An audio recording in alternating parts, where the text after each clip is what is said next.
Floods cause substantial damages and even casualties every year. Different scenarios are used to communicate flood hazard and flood risk. The so-called HQ values indicate how often a flood event recurs in time. For instance, an HQ 100 flood statistically occurs once in 100 years. In Austria, approximately 1 million people live in areas potentially affected by floods similar to HQ 100. Extreme events can cause damage even in municipalities with existing retention basins or flood protection measures. Flood protection measures, therefore, cannot guarantee total safety.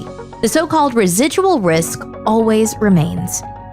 A lot of measures can be applied to reduce flood risks as well as residual risks. Flood risk management thereby refers to 4 objectives. The designation of hazard zones and flood-aware zoning restricts the construction of building and infrastructure in flood-prone areas, and therefore helps to prevent an increase of flood risks. Only a holistic planning approach ensures targeted avoidance of new risks. For already existing buildings and infrastructure, apart from protection measures, object-oriented demountable barriers can be used.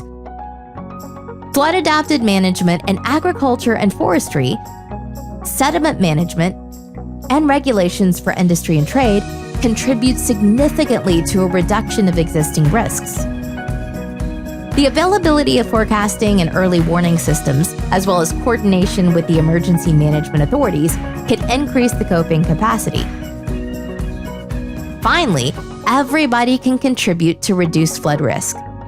Steps should be taken to promote awareness of flood hazard and flood risk. Appropriate actions during a flood, based on proper information and education, can ensure safety of one and all. Along our rivers, numerous measures have already been implemented. It is of utmost importance to consider not only the water body itself, but also the catchment area. Within the framework of the Flood Risk Management Plan, an integrated planning approach was implemented for 416 risk areas. Numerous measures can help to reduce the overall flood risk in Austria. Let's benefit from them. The Austrian Federal Ministry of Agriculture, Regions and Tourism.